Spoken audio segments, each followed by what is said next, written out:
How are you doing today? I'm doing great, and yeah, I am deeply familiar with your content and your contribution to Decentraland on the whole. So it's an environment that I have really relished, like getting to be a part of.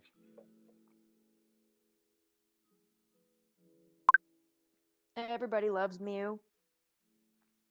Um, Sin, I need 1 minute. I just want to add something to the band room really quickly, so I'll be right back. Sounds good. I'm over here making sure sound check is good. Hopefully, don't get copyrighted for any music. This will be fun, everyone. I'm telling you. Is that a thing now? They copyright within the space itself? Well, it's because we're also streaming to YouTube and Twitch. Like the copyright for Twitch doesn't really matter too much, but YouTube copyright, it just like takes down any potential that your video may have or your live stream. Sure, sure. Hello, Dino. How are you? Hello, I'm great, thank you. A little tired, but I'm good. Dino. Hey, so sure. Andy. I'm excited that you're here. I haven't talked to you in a long time. I know, man. I've been hiding in my. Well, I've been on tour, and if not on tour, I've been hiding in my synth laboratory. Oh man, where have you made it around on your tour? Man, the last year I did just about everywhere in the States and Canada. I did a Europe trip last year, but that was a pretty long time ago at this point. But yeah, pretty constant, 2 East Coast, 1 Midwest, and 1 West Coast a year for sure, at least. Damn. I want to see Ambie in real life.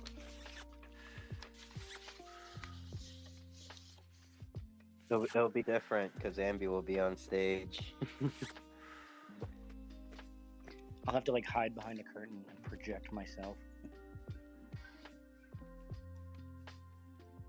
Yesterday I had the pleasure of meeting two Decentraland community members. That was fun.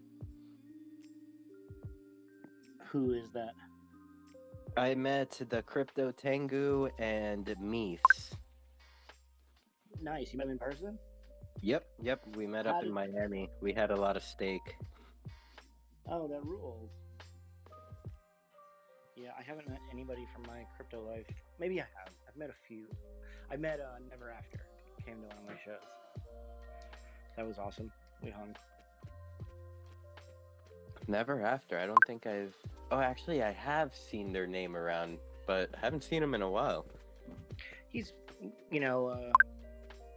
always in the periphery of all the Web3 music stuff and kind of like lurking.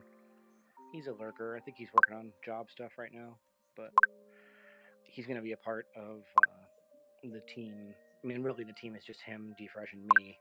And then Robin Wazy is going to be working on the contract for my next project. But those are the two dudes that I'm kind of like having help make sure that I have enough, human resources to promote it properly and make it a thing, because I'm putting so much freaking time in on the back end. I don't want it to not be a thing. Totally.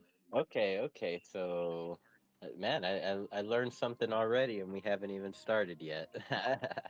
I didn't know that you and D-Fresh were homies, working together.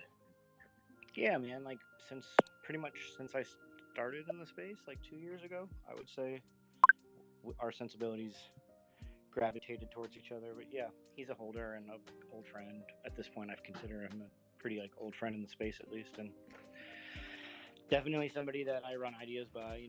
It's just good to have a few people that you're writing so many things into a notes file, and you can only do so many of them in a 24-hour period, and having people even just help you prioritize what is worth putting time in immediately. I think that's a huge thing, at least for me. No, definitely, it is a huge thing, and D-Fresh is actually one, a good one to have on your team. It seems like everywhere I kind of like look, or like every time I like feel like I haven't seen a group of like, let's say a Twitter space, and it's like a group of musicians. Every time I feel like I haven't seen this group in particular just yet, they like tell me, "Oh yeah, I know D-Fresh." he puts a lot of time into networking, and he's also I would say that my musical upbringing has been in a variety of different niche genres, and so a lot of my sensibilities I feel like are kind of niche.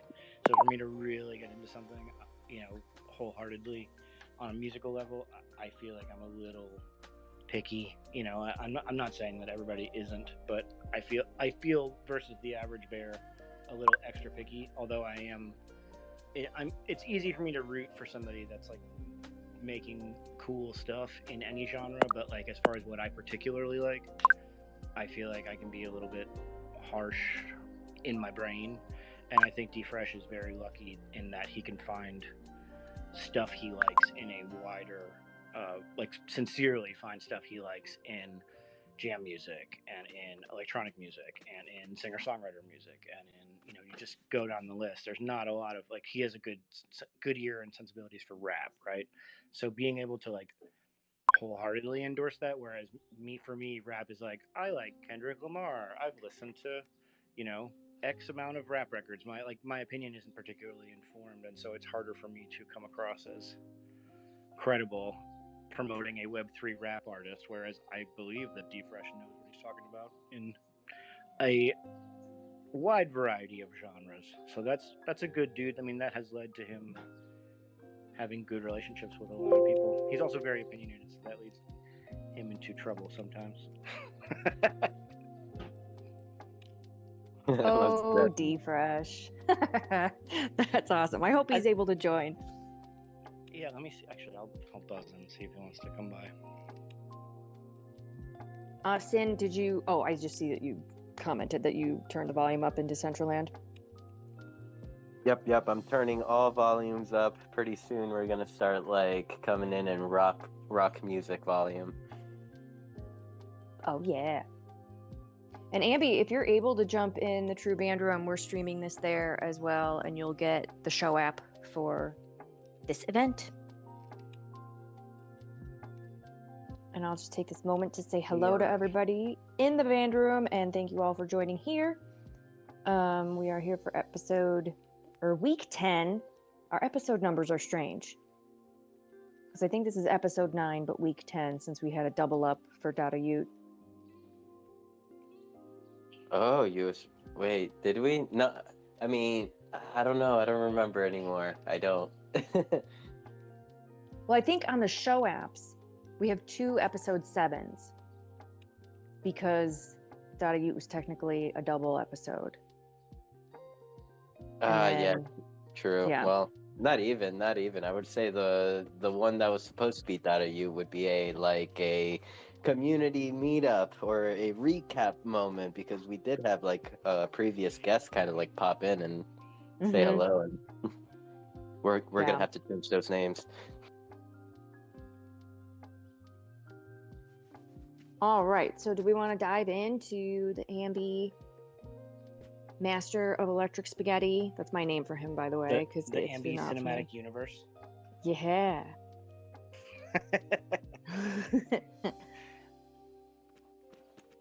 I guess before we get started, could you tell everyone a little bit about yourself, a little bit behind your musical background, and anything you would like to share, really? Sure. I am a predominantly ambient and I would say techno electronic music artist and producer, and I come from very much a band, like rock band, touring band, grinder lifestyle. I ran a recording studio when I wasn't on the road for about 15 years, which I have slowly over time morphed into a predominantly electronic music studio. And I've been in crypto music since pretty early, like I would say 2016 on Steam, where it's sort of that was the dawn of altcoins, right? And that was the dawn of alternative crypto enabled social media. So I was part of a community on there that did music.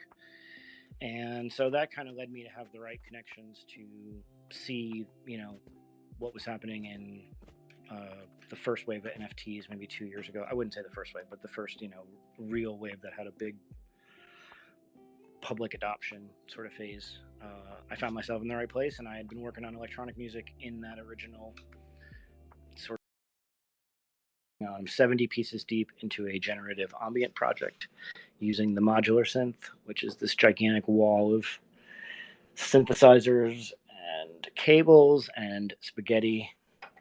And I do pieces that are generative in that I have an algorithm that sort of shapes them, and then I produce them. I sit at the synth and take what it's putting out and try and make a cohesive track out of it. And that's been my project, AmbieNFT. And I am working on a solo compositional video record. That's what I've been working on for almost a year while I've been doing AmbieNFT. And that is coming along really well. And I can't wait to drop it on everybody. And that concludes the Ambie cinematic universe. So okay. You're a drummer. Yeah. If you ask me a more specific question, I will try and dial in a more specific answer than the broad ramble. No, I love it. But so you're a drummer, right? Like, is that where you got your start? Yeah. I mean, I would say that I've always been kind of a multi-instrumentalist, but as far as professionally, I have made a good portion of my living playing drums. Okay, so how does one end up with a wall of wires? And I've always had an interest in synths at the same time, just kind of in the background. A lot of the projects I play in, I end up producing, and I've always been interested in, using synths, especially hardware, like physical synthesizers in my productions and whatnot. So, believe it or not, I had a really good friend in Germany who was like, okay, I know your brain. Next time you're on tour and we're in Berlin, I'm going to take you to this store called Schneidersladen, which at the time, and this is like over 10 years ago, it was one of the only ones. Now there's a good number of like little hubs. Like there's one in Austin, there's one in New York, there's one in LA, but there's these stores that have like every single possible Eurorack modular synthesizer module from a million different companies. And the guy took me there, and I didn't actually buy anything because I was on tour in Germany and I didn't want to have to like try and get it home. But I definitely got the bug, and so for the next whole year, I was on the road a lot. And while I was on the road, I was on the computer like doing research about modules. And so after all that touring, I had made a little bit of money, and I bought in pretty hard. And at the exact same time, I started really getting interested in crypto again, because I had been in 2013 and I had gotten completely obliterated after making what today would be a life-changing amount of money. And I exited for 2 years, and I was just really frustrated. But the idea of doing music in the crypto sphere, and the idea of, the earliest stuff was on Steam, so I wouldn't say I was necessarily thinking about custom contracts at that point, but I could see the potential of the technology, and I could see the idea like tokenization. Steam enabled you to create tokens for your stuff, and so people were experimenting with that, so you could see kind of where it was going. And I started thinking I could just be the synth guy in this emergent crypto music world. And I basically have been on that path in one way or another for the past 7 years now, 6 years, 7 years. But it's always always at the same time, it's drums for money and professionally. And I'm stoked because this next project that I'm doing, this is like the first compositional thing I've done in Web3 proper, and it's going to have drums as one of the the stems. And I'm sure I would love to get into it a little bit. I don't want to like just ramble about my project, but I do think I have a relatively clever take on each person gets a different stem assembled version of the song. And I am going to be doing some drums with that I'm extremely excited about, because I haven't really shown that side of me, and I put an awful lot of time into drums. Oh my God, that's so exciting. And yes, no, please talk about your project, because your project is incredible. It's a lot. It's a mouthful. Yeah, but I mean, I'm gonna sound just like stupid fangirl right now, but it's really badass. And so I want to hear all about it. And so you're incorporating your own drum sounds in? Did I understand that correctly? The basic concept of it is you go to Mint. I'm going to do 8 songs, right? The 8 songs are written on this sort of legacy groovebox synthesizer called the Mono Machine, and that's been the basis of like Kid A and a bunch of Autechre stuff. So it's sort of like an IDM holy grail box, right? And at the peak of the last crypto run, I was like, I'm going to throw some crypto at this machine that I've always wanted. I know this thing is going to gel with me. I've like always imagined doing this, and I've always wanted to do a project around one synthesizer. And if I'm going to put an inordinate amount of time into it, let's just fucking dump this in and let's go for it. Get it. I'll get this. And so I did. And now I have spent a year on the road with it in my lap, just working on these ridiculous, weird sounding IDM glitchy songs. And so the gist of it is it's a PFP multicam video stem assembled concept record, right? So you're like, okay, great. That's like 4 adjectives too many. But unfortunately, I don't really have a better way of putting it. So when you mint it, it generates in real time, or it basically picks from a table, and you get one of the 8 songs. And a lot of different artists, like if you remember the Boys Noise, Rave Pigs, Fiasco, a lot of people have tried. Okay, you get a random combination of stems, so every version of the song is different. What I'm doing is writing a record for that format from the jump, right? So it has this ridiculous William Gibson science fiction book cover robot in the front, and its face is the Mono Machine, which is a real-time video of me performing that track, that specific track, but it's the face, so my hands are like chromed out, right? And then behind it is up to 4 of me playing live instruments, and depending on which version of the song you get, like which stems, let's say you get the main track and you get drums and you get Rhodes, you'll see me behind it playing drums and playing Rhodes. So it'll be 1024 different versions of these 8 songs with a PFP, a unique one of one PFP, and then a band of me playing behind the Mono Machine robot. And I'm gonna have to figure out how to get that explanation down to about 40 seconds. And I just don't think. I definitely think marijuana cannot be involved.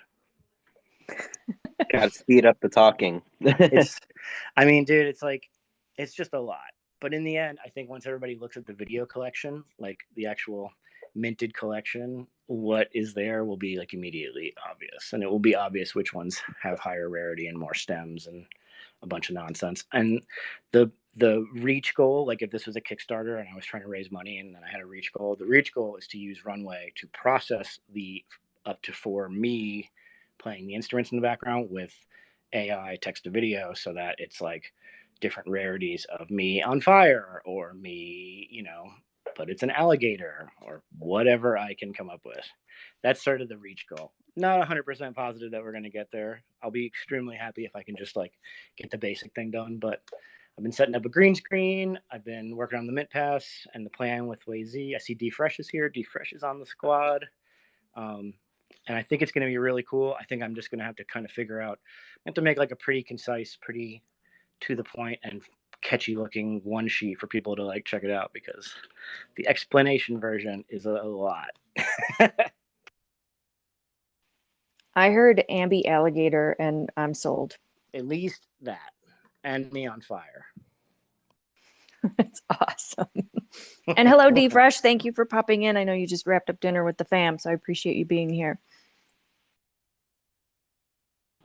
D Fresh the legend. And I have to say, I totally like the concept that you're going with, because like you mentioned, there are other projects that have been doing this concept, but you are, attempting to take it the next step further. So like big kudos to you. I know a few projects that kind of like do have the, like, they have a option of, let's say, 5 songs, and then they have like different stems and different different progressions for all of them, and all that stuff, and then they mix and match to like make like whatever it may be, like whether 6,000, 3,000. What was the selling point, Shelly? Ambigator. Oh yeah, Ambie Alligator. That's amazing. I mean, what I would I think the way that I will, let's say that becomes a thing that people bring up in spaces and it's brought up in a critical way, right? I would almost encourage people to think of that format, the custom contract assembled unique version song. It's almost like, the more I've thought about it, it's almost like you're composing for a different format. It's a lot like you're composing for a video game, because when you're composing for a video game, you're generally creating layered stems of different intensity, but you're very cognizant of the fact that like you're going to be layering these in different combinations. And so the stems are sort of aware of each other, right? So the logic that I build into the algorithm doesn't necessarily have to be like, here's some random bullshit. It can be like, okay, if the bass is in, then we're going to subtract, like every time built into the logic, we're going to subtract the mono machine's bass out of the root track, right? And then the other thing is, because this is like a known format and people are exploring it, I'm looking at it like, well, okay, but how many people have written a record for that? Like literally been like from the ground up, okay, there's going to be a bass of these tracks, and then we're going to write leaving space for piano. And if that piano is not there, we're going to have a plan for something else that's going to fill it in, in the rare instance that there's no piano, et cetera, et cetera. So I'm finding that challenge to be super duper fun and much more like writing stems for games than just like banging out a record and being like, well, I have this record and I have these stems, so how do I just like turn this into a generative NFT? I think this will be cool because it's being built from the jump, and I'm sure other people have done that too, but this is, god damn it, I've put a lot of time into music and production and this specifically, and this is the best that I can do. So I'm feeling good about like at least putting something out there that, I have a whole nother crazy idea about like to build engagement and volume afterwards. Basically, if you're a holder, you get to vote. And I'm going to do a vinyl release, and you're going to basically be able to vote for which of the versions go onto vinyl and go to Spotify. And the people who do vote and, their version goes on, they're going to get a vinyl.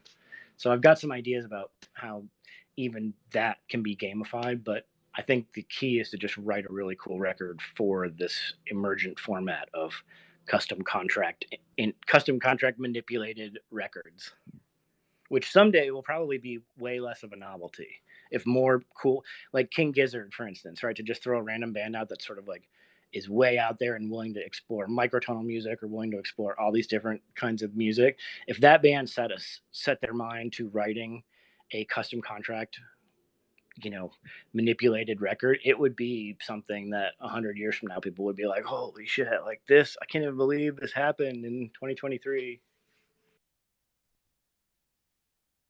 So yeah, It'll be like a ancient relic or ancient technology that has just been built on. I mean, think about it, like putting the power to rearrange music, right, in the user's hand effectively, or at least in the hands of an algorithm. That is a big deal in my mind, like akin to going from 4 tracks to 16 tracks. Like, right, when you had to make all your records on 4 tracks, well, now you can make them on infinite tracks. So what's the next logical leap in terms of how do we keep advancing the tech, right? Well, now you can do it on as many tracks as you want, but then it's manipulatable afterwards because it lives in this environment where everything is secured on the blockchain anyways. Like, this is the kind of stuff that I think I want to be a part of. So I'm hoping that this record that I'm working on, called Mono Machinations, because it's based on the Mono Machine, I would love for it to sell out. I would love for it to be like a big financial windfall. I could certainly use it after a year of like basically not working and only working on this shit. But more, I want to create something that when everybody looks back at this time period of web music, they're like, whoa, now that is a fucking cool record. Like, here, there, or otherwise. It'll be that collectible, that rare collectible that that one friend has, and you're just like, dang it, I wish I would have picked one up 20 years ago. That's what I'm saying, dude. They were everywhere. Playing that long game. Because I'm sure that royalties are going to be totally enforced 20 years from now. I'm so sure that's gonna be totally there. Yeah, totally. Have to agree with that. I mean, even with fuck, I lost my whole train of thought. I'm eating little popping dipstick candy that I got from Miami yesterday. It's delicious. So I guess backtracking a little bit, you were mentioning that you had been on tour lately for the majority of your time since you and Dino last spoke. And what can you speak on a little bit on like the tour life? What are some lessons you've learned, and maybe some cool experiences that you've had? Sure. Yeah, I spent my time touring in this band called Bit Brigade, which is again a pretty niche thing, but it's doing fairly well for what it is. It is a video game cover band. We do like Nintendo speed runs, and we play the music behind it. And we end up doing a lot of conferences like Dragon Con and Comic Cons and just like larger events like that.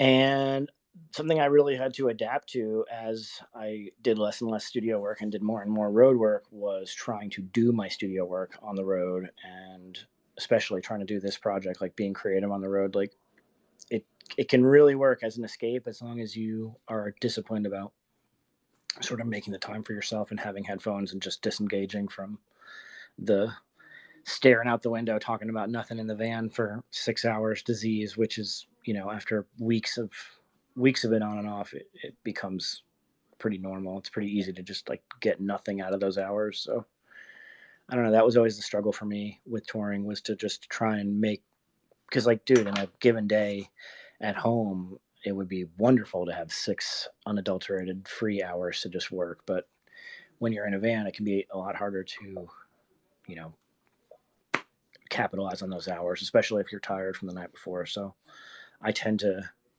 make very small concessions. Go to bed at 1 or 2 instead of going to bed at 4. Get up at 9 or 10 instead of getting up at 11. And you just adapt, and then it becomes really rad because you're basically making a decent amount of money each day playing instruments as a job, but you're also getting a good block of creative time that exists outside of that, so you don't go crazy. And I'm really, the proof's in the pudding. I'm like really proud of this record. I don't know if anybody will get it. I don't know if it's like too IDM or too weird or too video gamey sounding, because I'm constantly feeding myself all this video game nonsense. But I dig it. I'm excited for people to hear it. Do you also have a video game background? And I'm sorry, Shelly, I cut you off. I've done I've done a decent number of smaller video game scores. The biggest one I did for Microsoft was this game called The Gunstringer, which was a Kinect launch game. Randomly, I don't. That's kind of like another. Everything in my life is very niche, but I have done some reasonably cool shit. I also do a pretty good amount of mixing work, just for clients that I've built up over the years. Um, but I would have to say that my focus, at least mentally, my focus is always trying to make a name for myself in this emergent Web3 music world.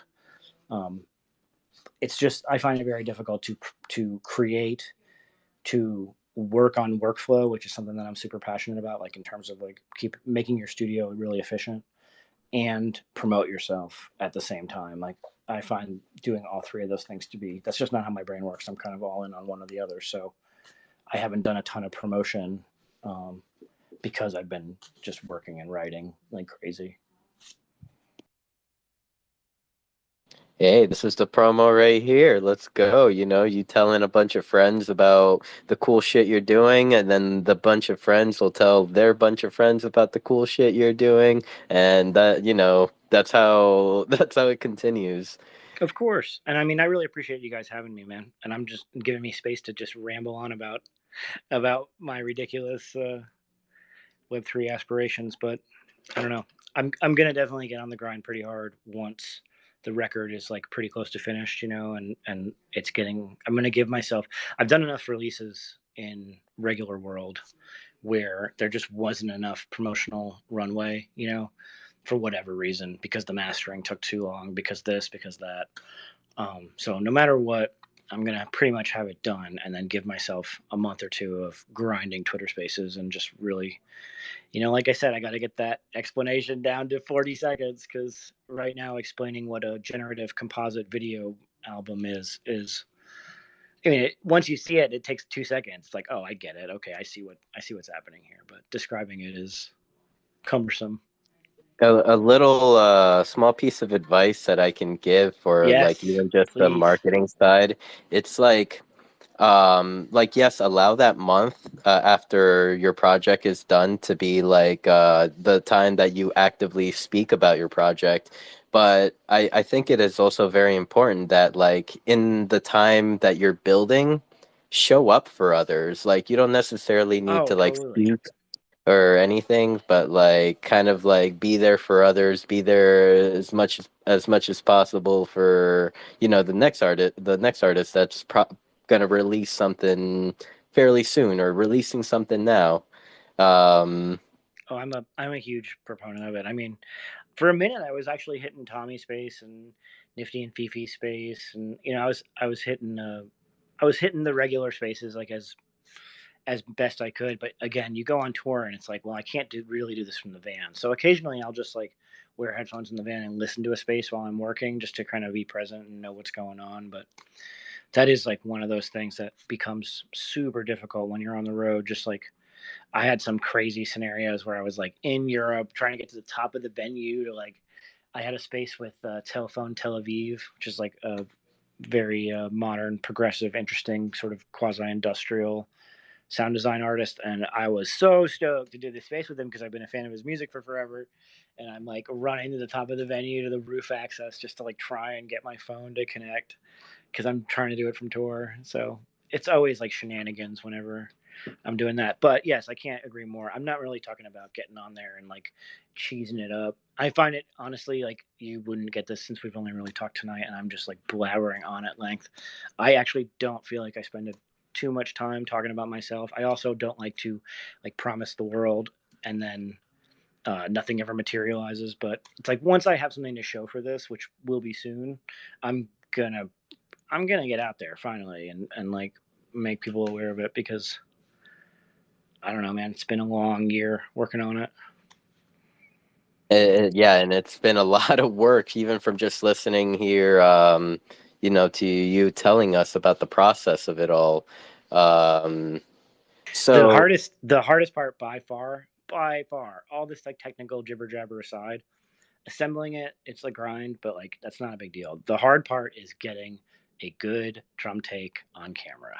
Period. It will always be the hardest part. Like no matter how convoluted it is, no matter how many layers of AI generated graphics there are and how many passes that requires, the hardest part will always be getting a coherent drum take that looks authentic, not edited on camera forever.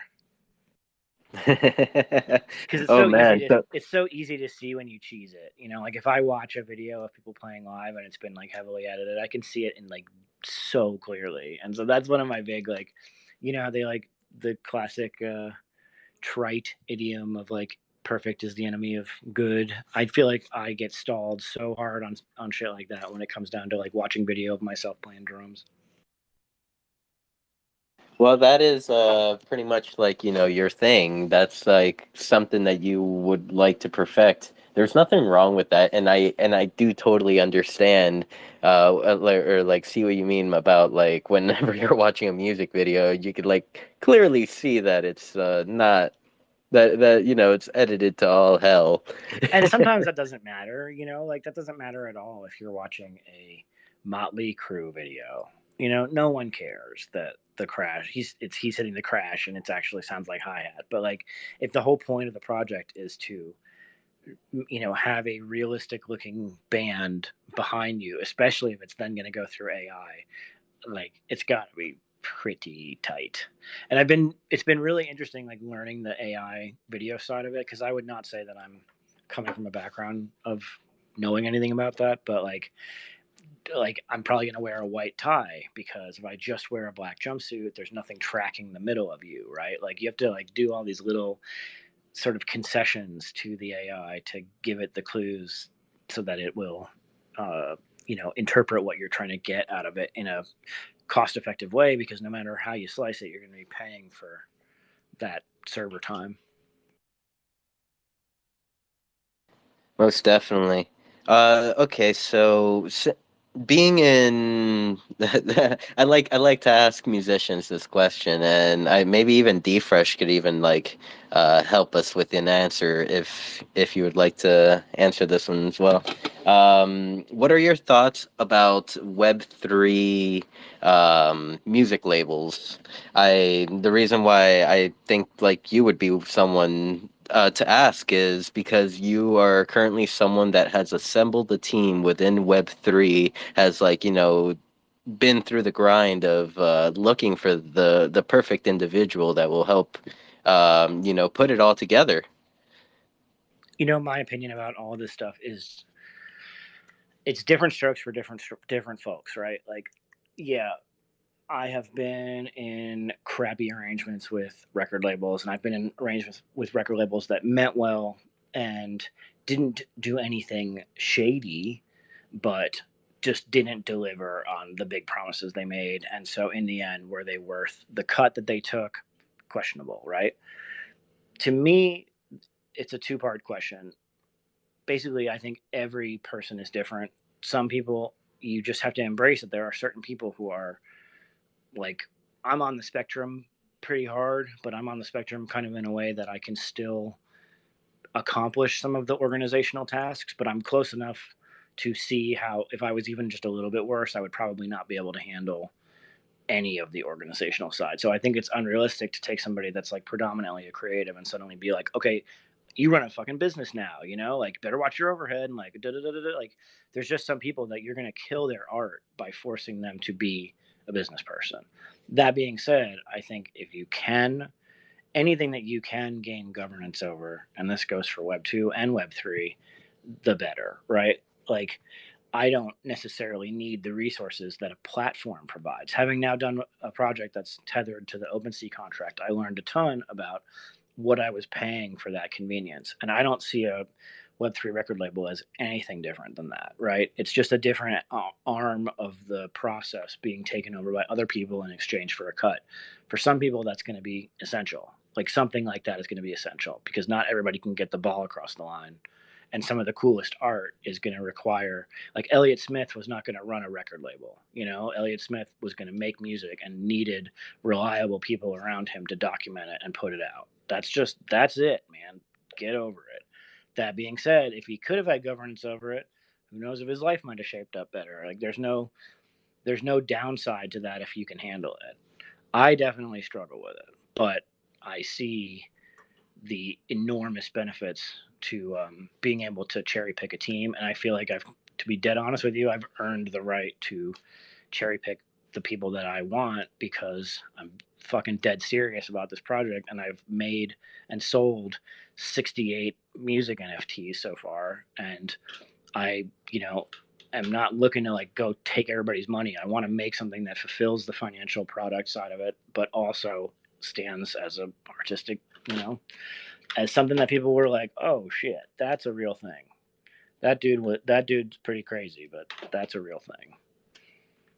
So do I want to give away a bunch of money? And like, I definitely considered some different arrangements that would have basically brought in a lot of the modern Web3 record, quote unquote, record label arrangements.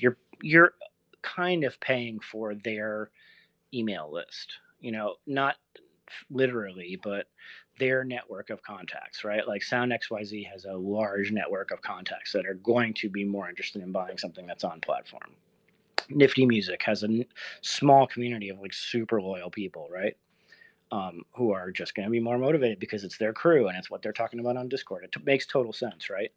What I'm hoping is that I can get those communities of people interested in what I'm doing by virtue of it being really rad and by virtue of putting my time in without necessarily like just turning over all of the infrastructure to somebody else because I don't need that. And now I'm working with Robin, Way who does all the Nifty Music stuff, and it's just him and me working on it. So we're cutting a lot of quote unquote record label overhead out by me just having a good relationship with this dude.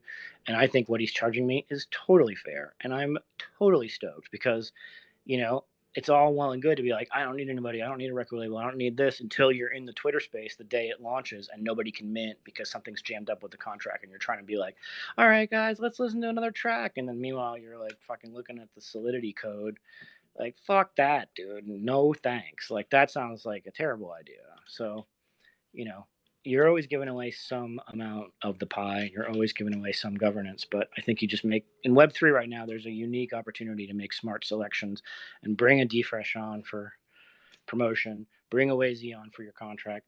You know, I'm bringing my boy the Never After in to like help me as an extra set of hands on all of the, the web integration of the little applet to mint and just the shit like that I'm going to need. I know I'm going to need help on. I think it's just better right now to build your own team, but I also respect the fact that not everybody is going to be able to do that. And there's going to be brands that want to enter the space and don't want to go through any of that bullshit and want to basically just like have a one-stop shop. And so there's going to be opportunities for people to fulfill that too. And I don't necessarily think that's bad either, but it's definitely different strokes for different folks. I love that answer that you just gave for that, like, and yeah, it's totally it's totally the way it is. I like asking musicians, creators like that question, because I've gone into Twitter Spaces before where, like, it's a music space, and someone from a trying to start a Web3 music label will come up and kind of like say who they are and what they do, talk about what they do and who they are, and they just like there's like two reactions. Either like they're just immediately shut off by like, oh, we don't need that shit here, or like the I don't understand what you can do for me in Web3 type of thing. But I'm like really happy with kind of like your answer. You have taught me a little bit here tonight. I will say, I dove in and was just like, my classic fucking crypto story, right? Like everything was popping off and it was like, I gotta get back in. And this was still fucking very early, but I dove on OpenSea because Manifold didn't exist. Literally, OpenSea was the only immediate, contract I could get access to. MP3s weren't even particularly supported, and there was a lot of jerry rigging to even get yourself into the music category. So I will say, don't use a platform at this point. Like, I'm just like, I'm non-platform. A platform makes sense if you would like to buy your way into a fan base. That's not something that's appealing to me. Maybe there is a use case for that, like where I think I'm going to buy my way into the Sound XYZ community. And I think that ship has probably already sailed. So really you're talking about whatever the next thing like that gets seed money, because there will certainly be more.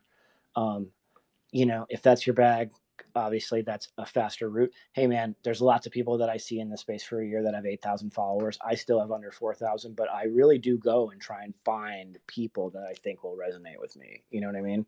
So, I would say no to platform, no to OpenSea, hard no to OpenSea, because now Manifold exists and Decent exists. There's a million, if you want to do video, Glass exists. There's a million ways to get yourself a contract that you have governance over. And I would not give away anything to OpenSea. But as far as like letting somebody else try and take a large cut of your sales, that doesn't make any sense to me, because there's dudes like Wazy, like Robin, who are going to work it for you and do it if you can get him, it's going to be like a 2 or 3 month wait at this point, but he'll do it for an absolutely reasonable rate. So why would I give that money to OpenSea for nothing, for literally nothing, when I can have complete control and I can have extra functionality? And like, we're putting a simple thing like vinyl burn, right? So I don't want to burn the actual NFT, but I need a flag in the code as to whether it's been redeemed or not, and then I need a change that visually indicates that, right? Like that, I can't do that on OpenSea, and like my homie Robin's doing it for like not much more than I would be paying them, and I can ask for a ton of those little things because that's not a ton of code and stuff he's done before. So I think there's a really cool like ecosystem of people to work with who are charging very reasonable rates now, as opposed to during the super run up where like people wanted astronomical, rates and astronomical cuts to do the development. So, that's kind of my stance. No to being lazy and putting on OpenSea. Although I give myself a little bit of a pass because when I started, there wasn't a better option where I could just get going, and I was like, I want to go now. Now is when all the eyes are looking on this. I want to be a part of it. So, but if Not to Manifold, mention, you were trending on OpenSea, or not trending, but you were on the homepage. I got more out of it. But dude, they deleted the music category. There is no music trending now. So fuck OpenSea. Like they fucked everything up. And maybe, you know, you live by the decentralized crypto sword, you die by the crypto decentralized sword. Like inevitably somebody was going to come up with a zero royalty platform, and inevitably that was going to fucking destroy OpenSea's market share, because you're not necessarily dealing with irrational actors. You're dealing with financial people who want to fuck off, you know, and they're going to just go chase the zero royalty because they're working, you know, so much of the degenerate volume is going to obviously go there. So being tethered to OpenSea now is going to slowly become worse and worse. It is what it is, you know, and eventually we're going to migrate my collection to a proper contract, you know. But for now, you know, maybe I wouldn't be here if I hadn't jumped at that point. Knowing me and knowing how long it takes me to like do stuff, maybe if I knew that if I tried to do a custom contract for my first thing, I was going to miss the wave of eyes that were interested in who was developing interesting shit. So, you know, but again, everything happens for a reason, because I'm pretty sure that's why we met. I'm sure. I mean, it benefited me, like I said, being on OpenSea at that point, and all of a sudden being like, oh, I'm the top trending music collection over Snoop Dogg. Like, oh, that makes sense. You know, that's rational. But that did help. Like, I went and looked one day. I got like 70,000 views on one of my pieces in a week because I trended number one. You know, and probably 68,000 of those were bot aggregators, but it was obviously like doing something. It wasn't doing nothing. But now, like I said, with the disillusion of the music category in total, and them being wishy-washy about whether they're going to accept royalties, and you got to put custom bullshit in your code, yada yada yada, just go do it on Manifold. It's worth your time. And it's worth your time to just, if it's your first project, just do something that is manageable. Don't sign up to do 256 generative pieces. That's way the fuck too many. I will tell you this because it's 2 years and I've only done 68. You know, do 8 one-of-ones. You know, just do something that will like get your name out there, and use it as an opportunity to learn the tools on Manifold or to work with somebody cool like my boy Wazy. Let's go. Okay, so I see that we're down to like 15 minutes in our space. If anyone would like to come up and ask any questions, feel free to hit the request button or say hello to Ambie. Anything, we will get you up here. I want you to know, while I was blabbering for basically 1 hour straight about myself, I also terminated 2 more synthesizer cables. How about them apples? Terminated, like soldered the connector on. He's destroying. I terminated it. Dino's got some questions. Dino's got some questions about late 70s crowd music. I've exhausted all of those questions in private conversations. No, but I did you check out Cave yet? What's we talked about Cave last no. time. I expect you to check it out. You gotta do your homework, dog. Yeah, Cave from Chicago, man. They're like one of my favorite modern sort of crowd bands. I have not. Sorry, I keep putting myself on mute because there are dirt bikes outside. I don't know if you can hear them, but it's very loud.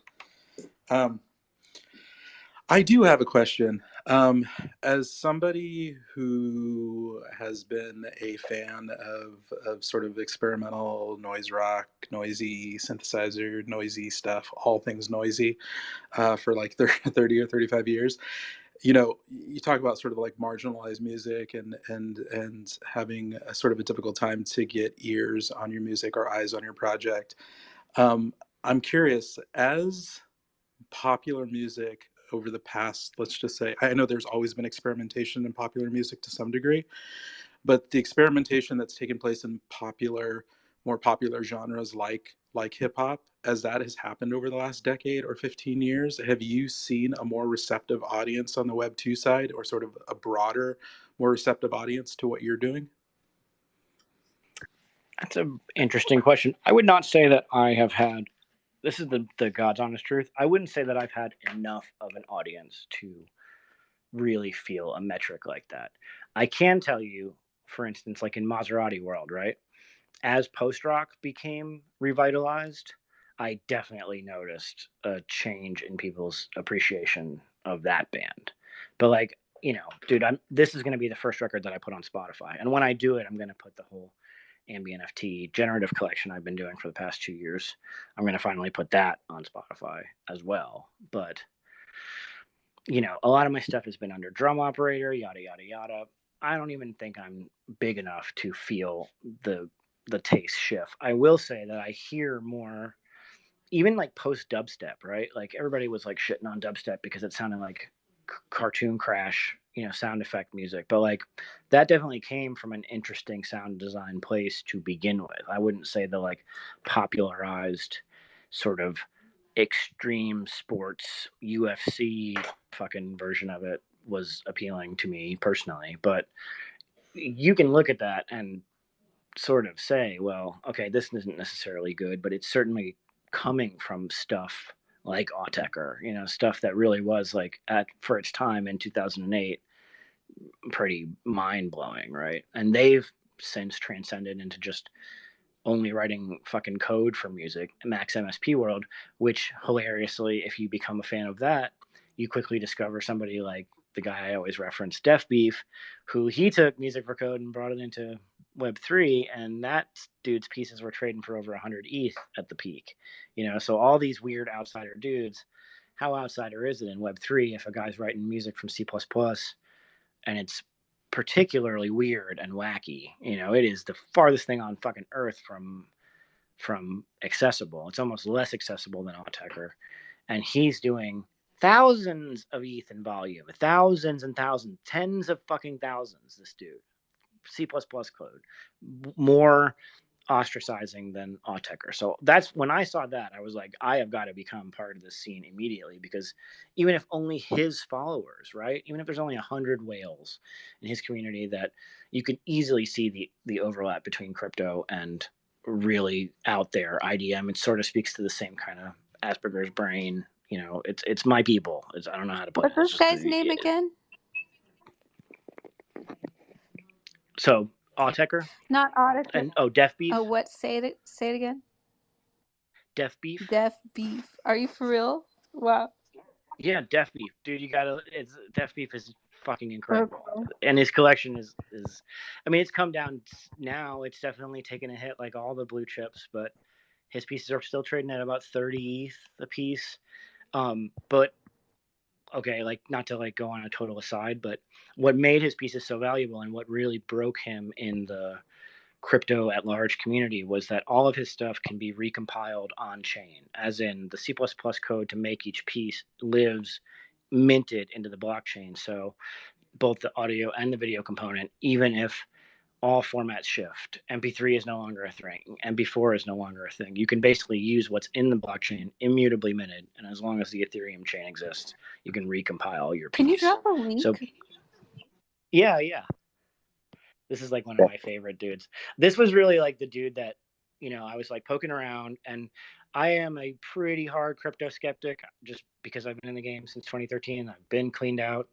Like when NFTs, the absolute first wave post CryptoKitties and post Crypto Skulls, say like the Beeple era, this proper wave, I was like, man, I don't know. Like there needs to be something more than just, we're going to play the goofy altcoin trash coin game, but we're going to attach it to art. And when I saw this guy's stuff, I was like, okay, game the fuck on. This is what I have been looking for. I'm just going to pin his pin tweet. Yes, and thank you. Here, let's get. I know that we have Days In, and Malian. Did I pronounce that correctly? Oh, it's Malian. Malian. Thank you. Let's start with Days In. Did you have a question for Ambi NFT? Yes. Sorry. I'm not really new to the scene, but I didn't really know about Manifold Studios. Yeah, That's amazing. bro, it's life changing. I mean, and they are. You got to look at Decent too. It's sort of like their competitor, and it's awesome because they're forcing each other to come up with new shit. But there's so much that you can do now with click to create custom contracts, and they don't take an unreasonable cut to use that service. That's amazing. Also, I know this is a music space too. Shoot, where can I find music or you guys music If or you look at my some? bio, you can get the link to my OpenSea collection, which is like 68 ambient pieces. Let me just make sure it's working. I have a long history of having this link not work. Okay, yeah. Those I pieces. clicked on it earlier. Yeah, no, it works. Shelly actually was the one who told me. I am like, for some reason, it always geeks out, and then it just links to nothing, like the consummate professional I am. No, but for the last 2 years, I've been doing generative music. So everything that's on there is sort of like me producing on the modular these like elaborate generative electronic music compositions. They're kind of soundtracky. Some of them are a little techno-y sounding, but it's all generative. And the thing I'm writing right now is the first compositional thing that I'll be dropping. And boy, oh boy, will I be excited to actually put it out there because it still feels like a very long road. Do you work with other artists too to collaborate? I do, and I have a collaboration to announce. I'm going to be collaborating with Fifi. Do you know Fifi Wrong? No. Fifi is going to be. So I have this method where I can sample an artist basically in key, and then I feed it into my sampler array, and then I let the generative modular synth live remix the vocals. So it'll slice it up and cut between slices generatively. And if I record enough of that, a couple hours of that, I end up having these like really cool moments of almost cohesive, totally new melodies with somebody's voice. So she's going to be she's like a pretty prominent Web3 musician herself. She just had a really successful sold out floor drop with Nifty Music. But she's going to be my featured guest on 70. But yeah, sorry, that's a long-winded question to do I collaborate. I've worked with a ton of people. I got I've been lucky to collaborate with a good number of people. I just did one with Jack Frost a little while ago, Mr. Frost Man. That's cool. That's dope, man. That's all. I'm just trying to learn and be active. And if I could, I would send you a message. Yeah, I followed you, so you can message me away. Okay. Thanks again. Yeah, homie, you found the right space. If you're finding like spaces like this, you're definitely on like the right path to meeting the whole community, you know. And if you follow people like DFresh and Shelly and Meatstick, like, and you go to their profile when you're just looking to like see what's going on. Oh man, I got another killer link here. This is a new account. Let me find this. This is going to be I want to like promote this because I want this to do better and better. Give me 2 seconds here. I know I've got a retweet. There's an account that's just basically like curating all of the music NFT spaces in the week, which I love accounts like that. I don't know if you guys jam it. Does anybody know this account? Like a catalog. It's like it's like you would almost think it's like a retweet account, but it's only Web3 music spaces. And I would follow a bot account just for that. I know, it's so good. Hold on, I'm really looking. I thought I retweeted it. Sin, do you have to cut the feed in the band room to let Stony use the server?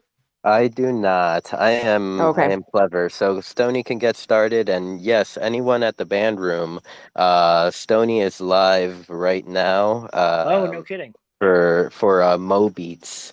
So yeah, as you look, Mo Beats is kind of a community generated beat.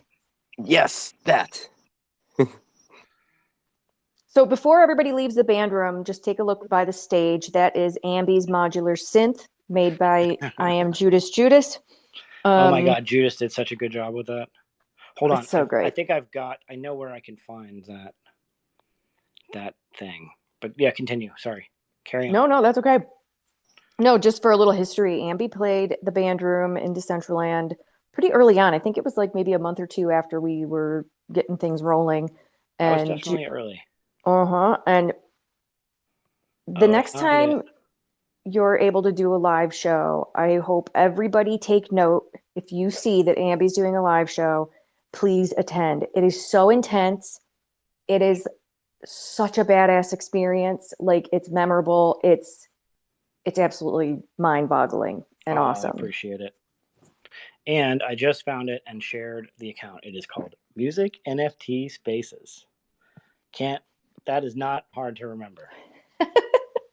Dude, look at it. It's fucking badass. Where'd you share it? You should be on this list. You know what I mean? Like we should all try and like contribute to this list so that it becomes more and more useful. Yeah. Where did you put it? I pinned it, didn't I? Yeah, I pinned it. Oh, I'm just delayed. Getting the alpha from me. That's what I bring to your music space experience. And we love it. There used to be Wazy, the same dude I keep mentioning over and over, who's working on my contract. He was running the top of the blocks. Do you remember that? I was like all about that as a discovery curation method. It was basically like he wrote a tool to measure all the volume on any platform, basically, like so that it was more reliable than OpenSea's tally of who was doing what volume, and he would publish the top 10 biggest NFT sales for the week in music. And I always thought that was super rad, super interesting way to just discover people whose projects are popping off that you might have missed. That's awesome. I'm glad we brought up Mobeats though, because I wanted to ask Ambie if this was something he would be interested or able to do. So Stony makes a beat in real time with community input. He'll ask like pick a number, and he'll incorporate all that. So that's going on right now. So we're all going to run over there in just a minute. But is that something you could do with the community? Like if we were to do a live show and you would, and you just like take numbers from the crowd? And we better give Stony credit though, because we got to keep it under his brand. Otherwise, I'm just ripping him off. I was gonna say because I think Stony a couple weeks ago brought on QXG, which is like someone from within the community, and they kind of like collaborated to make a beat together. Yeah, I wonder if I couldn't, figure out a way to be streaming and then send him a file while I'm streaming. Concurrently stream and have like him tell me what to do, or just some kind of like thing where I feed him some stuff and then he creates the final product with it, or something like that. Oh my gosh. Is that what he had set up with QXG, or no? Right now? No, like last Mobeats. Like, is that kind of like what he had going with the QXG? They were like both making something together, and then kind of sending it off to each other. Mm-hmm. Man, that's always the dream. For a very brief minute, I was part of a company that was working on a follow-up to Ninjam. Are you familiar with the Ninjam scene? It's basically like playing in a round, but real time, but with other people. So you hear what the community has played one bar earlier, and you're creating a loop. But because it's like, to compensate for the lag, it all has to happen one bar removed, so it's kind of a hot mess no matter what. But it's really interesting. I'm like waiting for the day when you can do just straight up no latency collaboration, and I'm sure it's there if you have like a T1 connection and the newest version of Pro Tools, like whatever. I know that sessions can be run remotely, but I would definitely love to be a part of some kind of collaborative hijinks. I don't know if my internet's fast enough. Malian, sorry for keeping you waiting so long. No problem. I bounced in late, so I actually caught the tail end of that gripe about OpenSea like not being the thing anymore, and so now I'm like, I already don't know how to mint a music NFT, but now where do I go? I would recommend Manifold or Decent.xyz. Both of those are competing sort of platforms that instead of generating you an NFT on their contract, it'll generate you a custom contract and do all of the work for you. Wow. It's not wildly different than OpenSea without the exchange side. And what you end up with is easily addable to OpenSea, with the difference being that when you want to use other functions, like let's say your stuff starts popping off and you want to get it on all of the Web3 MP3 player, there's a variety of competing ones of those, right? It's now you have governance, you have your own contract, you can easily just tell them, here's my address, blah blah blah blah blah. It's not like you're working off of the OpenSea contract with every other person who's on there. Oh my gosh. Okay, so I lost track. Now, what were the two? Just go to Manifold to Manifold, start. right? Manifold's great, and I also like this one called Decent. Decent, like decent human being. Decent, yeah, like Decent XYZ, I think, Okay. is the jam. Like, what are the MP3 MP3 players? The Web3 MP3. Ooh La La is one. Audius? Audius is another that's sort of also a streaming service.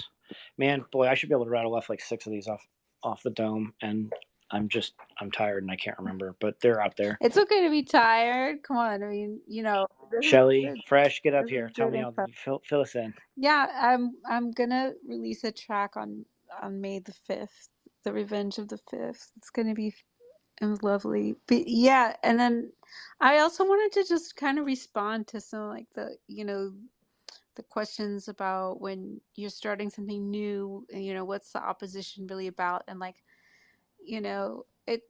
it's really about ego and like who's invested in the status quo, and like how much invested are they. So like when you push through something really interesting like this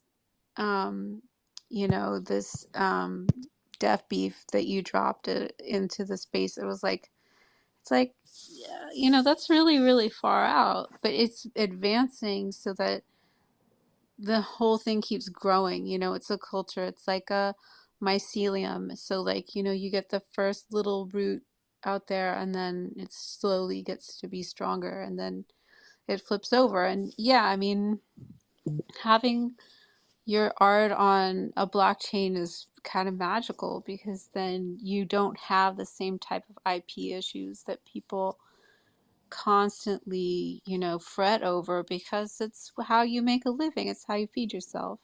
And it's like there's this tendency to centralize culture, because like 1,000 years ago, freaking culture and clothes and art and music and all that stuff was a symbol of power from a political standpoint. So they had centralized politics, they had centralized trade, they had centralized everything, because that was sort of like how the political control was maintained. And now it's just not practical. There's the information age. We're just going to have to admit that people are more informed. They make better choices. They don't want to have an overlord. It's just the way things are going. And we just, yeah, don't get stressed out, because the ego backlash is always there. I mean, if we didn't have ego backlash in like every freaking thing we do, we'd already solve climate change by now. We'd already, how many problems would we have solved by now? Right? So it's like, yeah, I mean, Web3 is definitely, and crypto and everything is definitely really important. Otherwise, people wouldn't be doing it. I'm a big proponent too of like underdog stories where people have put a huge amount of time into something that they were not expecting some windfall return on. Like that dude I mentioned, it's not like he sat down and was like, oh, NFTs are happening, I'm going to teach myself how to do music from code. Like that's something that he's just been passionate about and has built those skills up over thousands and thousands of hours, and saw an opportunity to do an interesting project and then caught the wind under his sails, right? Like those are the people that even in a traditional record, like a Web 2 record release world, those are the people you want to root for. And that's where a lot of the coolest shit comes from. And when does it all get fucked up? When now it's your job and you got to do this for money, and you got to write a follow up, yada yada yada. That's going to crush a ton of people, And to his credit, he really has only done those 3 series, and the right time found him. It wasn't like he was sitting there waiting for it. So I don't know. I don't know if the right time will ever find me, but I do know that what I'm going to put into the world is going to be the best thing I can possibly make. Yo, yes, that's absolutely inspiring. Like, yeah, I grow food, so I know the deal. And so the deal is that, you have like some major money in some consolidated corporations, and they're just too overburdened with their own, like, I mean, bought into their own bullshit is one way to put it. You know what I mean? They're like, they're drinking the Kool-Aid and then they can't evolve. And so it's like, yeah, there's Korean natural farming where you can like use a potato to create a fertilizer that's better than a chemical fertilizer and lasts longer and your plant's healthier and it costs you pennies. And I mean, that's the future of farming, because you can't go to Thailand and like strip mine a village and like get the potash and sell it to Canada like you can't do that every time you need potash. Like you should just burn some like cow bones or something like that. I mean it's a different world, but it's like it's so obvious in the material world. I think in the virtual world it's less obvious, but all I'm saying is like it is real. Like um you need to decentralize information, economies, culture, because it just doesn't work when you consolidate too much. That's all.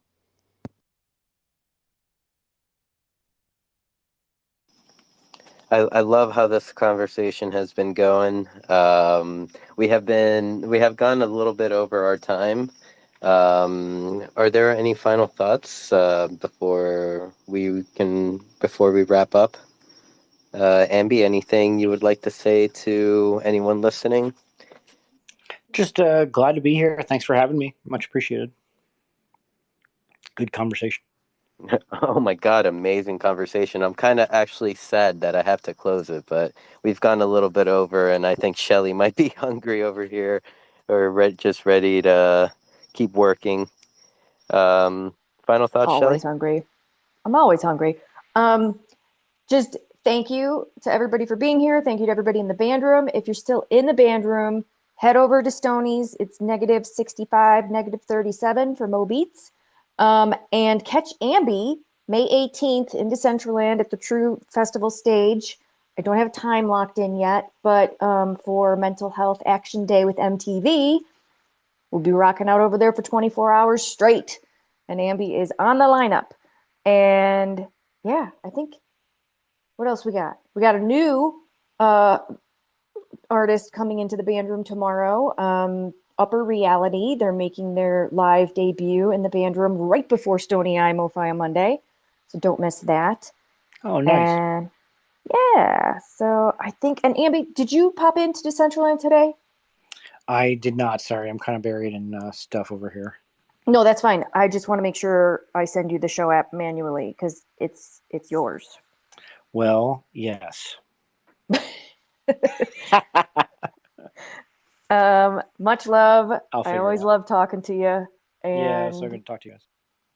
thank you everybody for being here. And if anybody is interested in either being a guest on this space or bringing their music to the metaverse, please message me or Sinful or Defresh, because Defresh is here too. Yeah, that's all I got for me. Thank you, Sin. Thank you. Thank Thank you. you guys. You're amazing. Thank you so much for coming up. Definitely, I sent you a follow and hope to follow your music. You said the music drops, or you have a drop coming on May the 5th, so that's exciting. Yeah, that's really exciting. So I'm probably gonna message Shelly and be like, "Help me!" Like, Yes. okay. You're more than welcome to, ask anyone. That's the best thing about the Web3 space, that everyone is, willing to help. And, there are going to be bad actors out there, but you just have to explore the space, be a student of the space. All of us have made our mistakes in the space, have been wiped out or whatever it may be, because we're the ones here early, and that's the price to pay sometimes. Let's see, final shout outs for me. Tomorrow night for Beyond the NFT, I have Lastrum and Arconomus coming on to talk Angzar. So this should be interesting. This should be fun.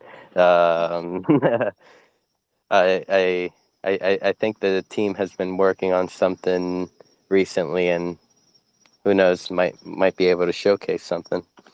I don't know. I'm just That'll be fun. Love Beyond the NFT. So damn, Mondays are hot.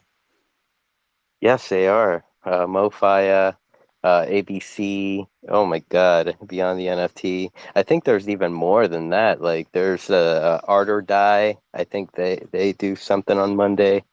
Um, and on Monday as well. From by Mr. De Hingia. I believe that's like 2 p.m. my time, so like early your time. Oh wow, yeah, that's noon for me. That's cool. Yep. Damn, yeah, Mondays are busy. Mondays are getting up there. So it's I'm uh I'm happy. I'm happy to see like more events come through.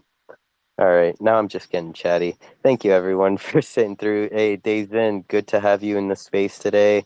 Thank you for coming up and asking your questions. Always feel welcome to request a mic. And I'm actually starting to get curious on like what you do. I'm starting to think you're a musician. Like what's going on here? Just real quick. I'm sorry. Well, my family actually do music. My cousin, um, he's well known in Miami for an underground artist. His name is No Emotion Golden Eyes. I'm trying to get him to actually jump onto Web3. And me personally, I am a DAO member and Harmony, and a lot of people right now is trying to build back Harmony and piece all the pieces together. But other than that, I actually build spaces, and I have a space that I have right now that I built, and it's pretty much like an open mic, so anybody could go there and chat. Sorry. Let's go. I love that. Yeah, definitely. We should stay in touch, and always feel free to ask me any questions. I too am a Florida boy. I used to live in Miami, but that was over 10 years ago now at this point. So, you know, I for some reason, can you say the name of the artist again? I feel like I may have them in one of my playlists. No Emotion, Go Mask. No Emotion. I'm gonna have to look back at my records here. Yeah, but but I yeah, I like to follow the kind of the underground scene, but I kind of fell off in recent years. Like I used to like follow like Puya and Fat Nick and stuff like that. So love the music. Yeah. So have a good night, everyone. Thank you for being here. Good night. Cheers. Good night.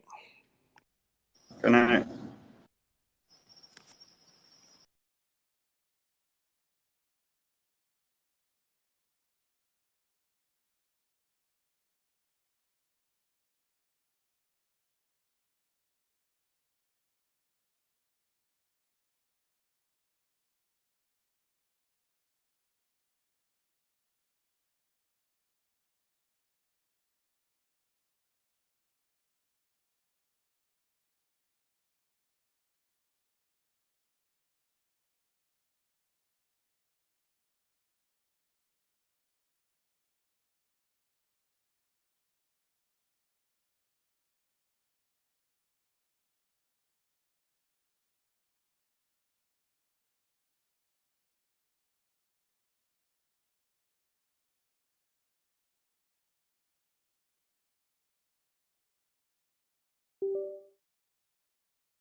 All right, let's head over to Mo Beats.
Did I just sign in as a guest?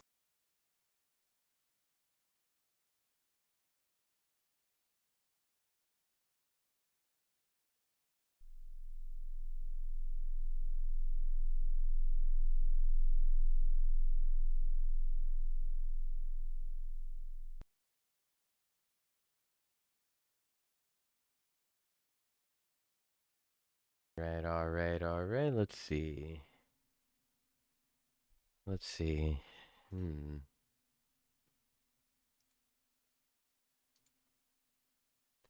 Can we get into Mo Beats? That is the question. Well, shit. I don't know the coordinates. Oh, yes. We rocking and rolling over at Mo Beats. Okay. And I have stairs. Let's fucking go. The Central Land's goated. Meow, meow, meow, meow, meow, meow. Okay, so... Oh, did it freeze? Oh, no, just more people popped up. Meow, meow, meow. Wow. Screen's not working, though, for me. Is the screen working for everyone else? Let's see. Do I hear anything?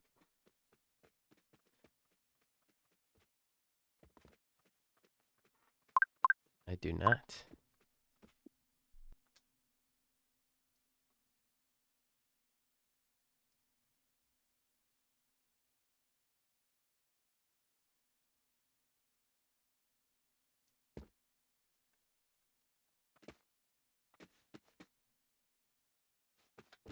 Oh, yes.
Okay, we're in E major.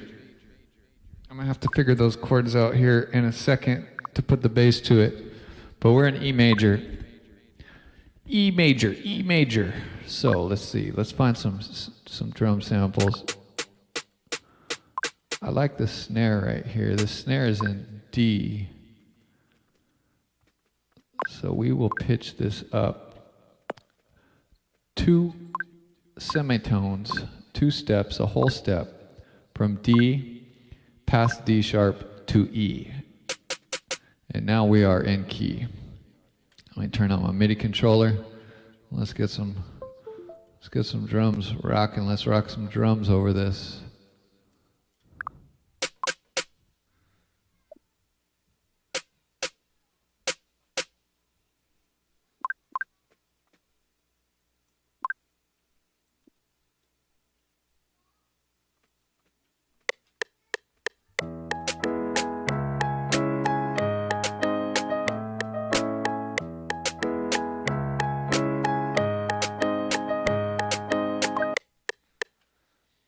Something like that for the snare. We'll start off with oh snap. We got the lead singer for Kiss in the house. You guys know what's up? We got Gene Simmons in the MF house. What up, Gene? How you doing, homie? How you doing? You blazing on some good ganja for me? I know you are.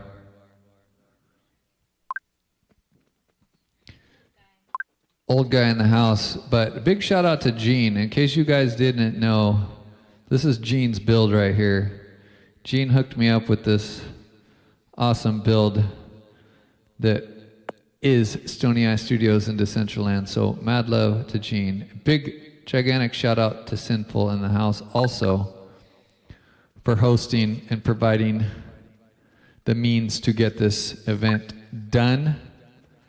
So big up and bless up. Okay, we need a kick drum now. We need a kick drum, kick drum. This kick is also in D, so let's pitch this kick up a whole step also.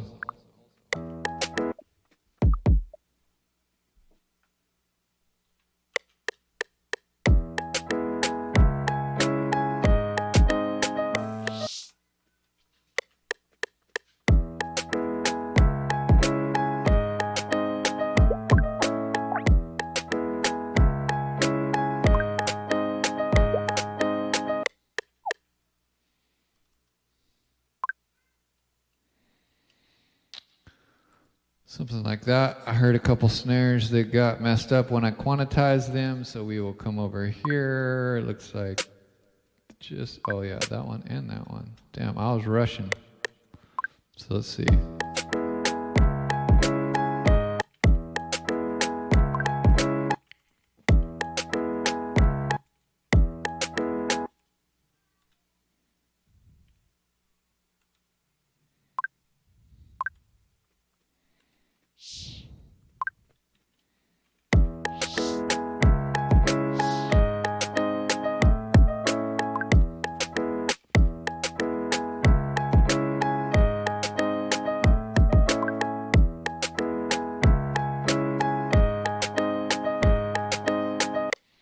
Refraction in the house.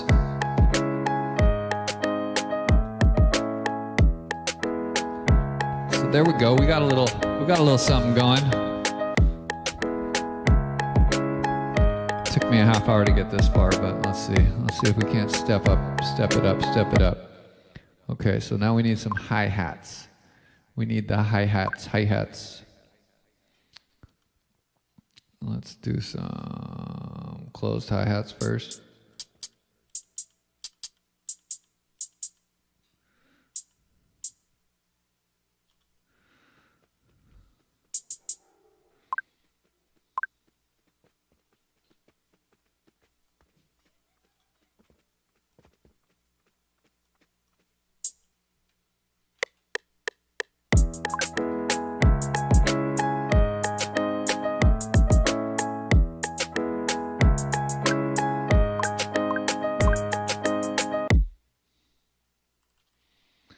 Something like that.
Furry paws.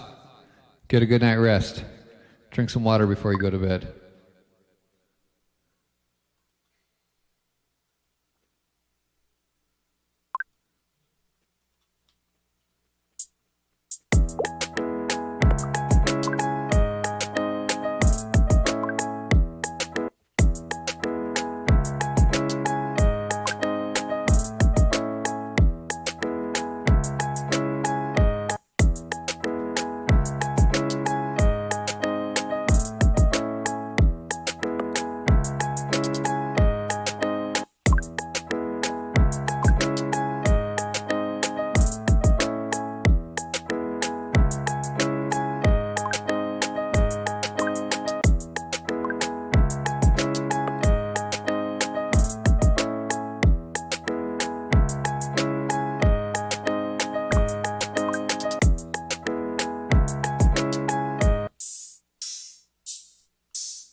Okay, we'll start with that.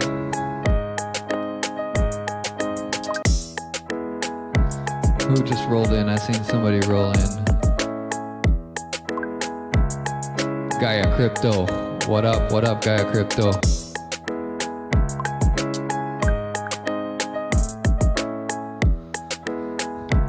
Thank you all. Seriously, thank you all for joining me here. It really means a lot. I love this event. I love to be able to make a beat with you guys. I love to be able to, you know, do a little something different than just play the guitar and DJ. I love making beats. Okay, so now I need to figure out these chords exactly so I can lay some bass down. So let me see what this chord progression is right quick. I'll be back in 1 second.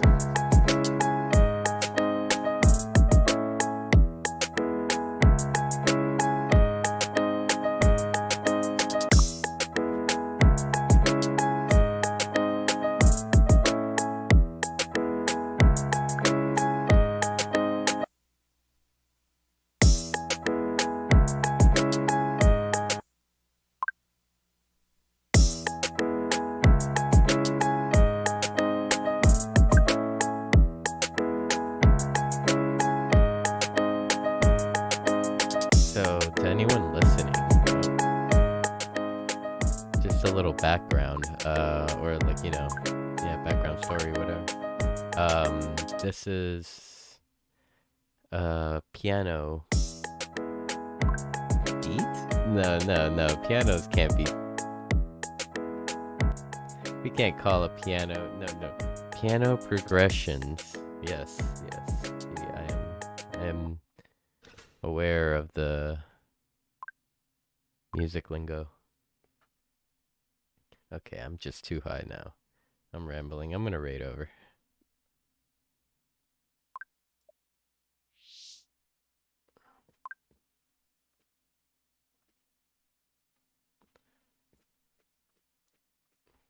And talk about Mo Beats.